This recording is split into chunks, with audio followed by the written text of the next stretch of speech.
আমার না খুব ভীষণ রকমের ভালো লাগে ভাঁড়ে টাকা জমাতে। আগে আমি যদিও কয়েন জমাতাম মাটির ভাঁড়ে, বাট এখন রিসেন্টলি আমি শুরু করেছি নোট জমানো। তো আমার ভীষণ রকম ভালো লাগে, তোমাদের কার কার ভালো লাগে জানিও। আর আমি মামাকে জিজ্ঞাসা করে নিয়েছিলাম এর মধ্যে কত টাকা হতে পারে। তো মামা একটা অ্যাপ্রক্স বলেছিল 6K মতো হবে। তো দেখা যাক। তো আমি কাটা শুরু করেছি। আসলে এটা ভাঙার কোনো ইচ্ছে ছিল না, তো অ্যাকচুয়ালি এটার মধ্যে আর জায়গা ছিল না কোনো পয়সা জমানোর, তো সেই জন্যই আমি এটাকে কাটতে বাধ্য হলাম। যাই হোক, কেটে ফেলেছি। দেখো কত টাকা।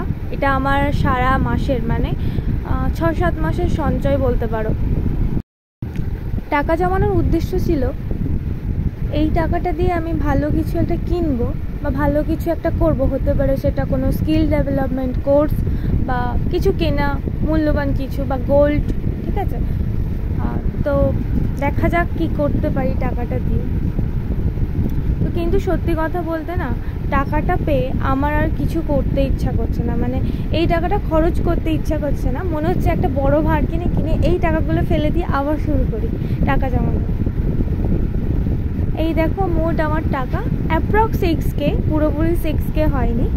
কারা কারা ভাঁড়ে টাকা জমাতে ভালোবাসে জানিও।